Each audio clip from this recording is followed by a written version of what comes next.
करो नहीं मिला तो चुमा ले बिना न छोड़ा पाओ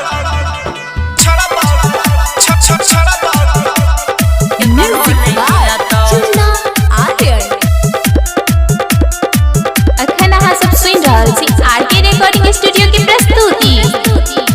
हमर जवानी के करो नहीं मिला तो तोरो नहीं मिला तो रे वो करो नहीं मिला तो हमर जवानी के करो नहीं मिला तो तोरो नहीं मिला तो रे वो करो नहीं मिला तो हट कनी दूर थोड़ा थोड़ा चुमा ले बिना न छोड़ा पाओ के छिए प्रेम नागर के छोरा चुमा ले बिना न छोड़ा पाओ के छिए बेजल पूरा के छोरा हमर जवानी के करो नहीं मिला तो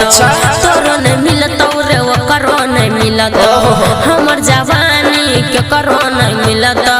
तोरो नहीं मिला तो रे वो करो नहीं मिला तो हट कनी दूर थोड़ा थोड़ा चुमा ले बिना न छोड़ा पाओ के छिए प्रेम नागर के छोरा चुमा ले बिना न छोड़ा पाओ के छिए बेजल पूरा के छोरा अच्छा कनी आज को देखी है आइबे करबा Music by Chunna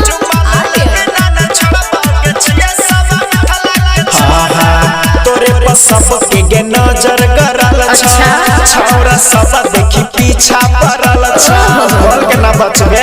हम ही बुझै छियै हमर जवानी के न बुझ सारा कारी चले छकीरा छौड़ा तोर जिम्मेदारी हमर जवानी के न बुझ सारा कारी चले छकीरा छौड़ा तोर जिम्मेदारी बोने छछु किया रे छी छोरा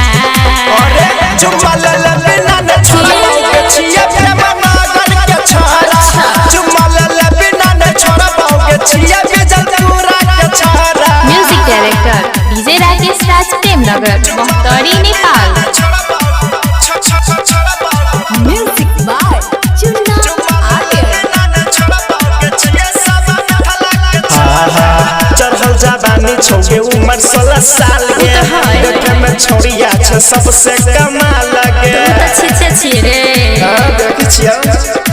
राजा मनोज रे पियाई बौने पानी बिस्कुट के जैसन नहीं बटबौ जवानी रूपेश राजा रे पियाई बौने पानी डीजे राकेश सोम प्रकाश बटबौ ने जवानी सुमन सोना के बात मन थोड़ा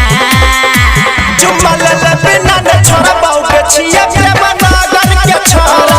चुमा ले बिना न छोड़ा पाओ के छिए बेजल पूरा के छोरा तो हम बिना मुंह फोड़ले नहीं छोड़बो बुझले।